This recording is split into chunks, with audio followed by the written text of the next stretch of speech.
As most of the followers of my videos know, since my deconversion from Christianity, I challenge the apologists to give me evidence, enough evidence, to give me reason to convert back.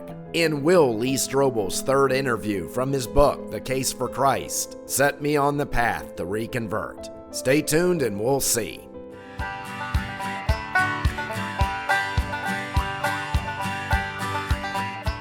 So if you'll see my playlist, you'll note that this is the third interview in Lee Strobel's famous book, The Case for Christ. The first interview was Dr. Craig Blumberg, who not only didn't convince me of the legitimacy of Christ's resurrection and his miracles, but was flat out telling untruths. However, the late Dr. Bruce Metzger did have a little more logic to his argument, I would say even reasonable thinking, but yet not nearly enough to conclude anything. And now we come to Dr. Edwin Yamauchi. I've seen the name pronounced a couple different ways, so forgive me, doctor, if I'm pronouncing it incorrectly.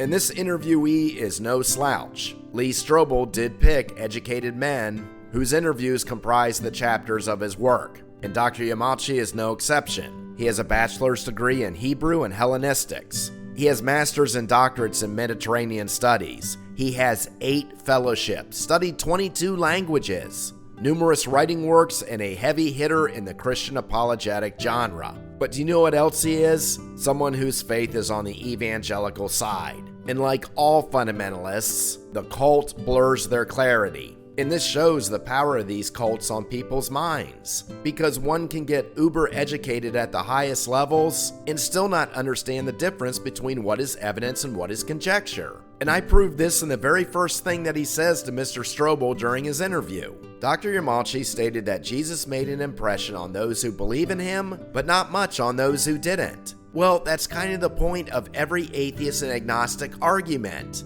What all of us deconverts are trying to say. If Jesus Christ was this spectacular miracle worker, someone who even defied death, how come there's not tons of authenticated writing about him during the time of his life and his death? We don't have anything even remotely written until decades after the fact, and much of the writing about him is a century later. How come all the Jews, Pharisees, and Romans didn't convert? I really wouldn't even have to go further with this interview because that initial statement proves that Dr. Yamauchi is completely biased. Of course he is. The former Buddhist was indoctrinated by evangelists when he was a mere 15 years old, and he has stayed with that belief ever since. But let's continue on and explore his arguments. In the first half of the interview, he states that we can believe in the legitimacy of the New Testament concerning the workings and resurrection of Christ due to writings about him from 3 sources: Josephus, Tacitus, and Pliny the Younger. And first he begins with the writings of Josephus, for Josephus was a well-known Jewish historian who was born 37 AD, just a few years after Jesus was executed. Most of his works were at the end of the 1st century, long after Christ was executed.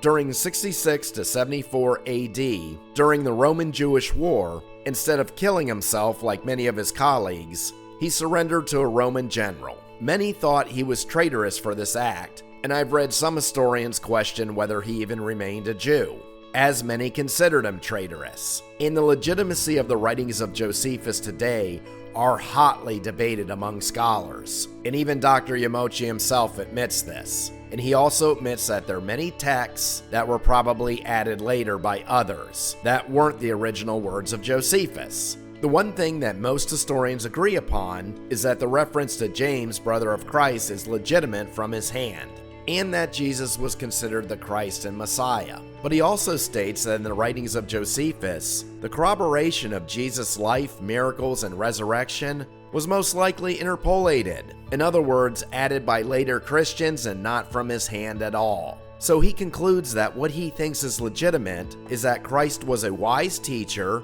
a martyred leader of the Church of Jerusalem, and he was crucified under Pilate. So this is a classic example of attempting to take one known truth and creating another from it. Most of us aren't arguing that Jesus Christ didn't exist. Now, there is an archaeological proof for that. One could sit and dig his heels in and state that until there's concrete evidence, he isn't going to believe the man existed at all. But there's enough references to him in a short period of time that I will give that the man existed, and was crucified by Pontius Pilate, as there seems to be enough writing about him to prove that he existed as well. That, however, doesn't show any evidence acknowledging miracles or resurrection, and even Dr. Yamauchi himself admits that this text was added later. The only thing Dr. Yamauchi has done at this point has shown that the resurrection of Christ probably was an urban legend added later, as well as a miracle surrounding him.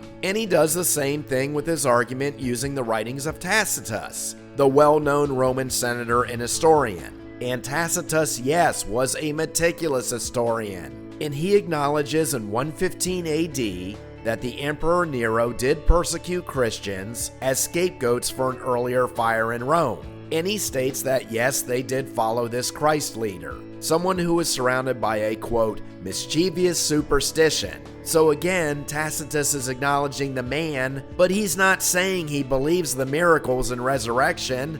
He, like Josephus, was not a Christian. So these two were not convinced by any of these so-called miracles of a man named Jesus, nor did they believe that he rose from the dead. And Dr. Yamauchi tries to use this argument again with Pliny the Younger in the year 111 AD, where he states how Christians worshipped a man named Jesus, even under the threat of execution, thus proving in Dr. Yamauchi's mind that if Christians are willing to die for their leader Jesus, all of his miracles and resurrection fables must be true.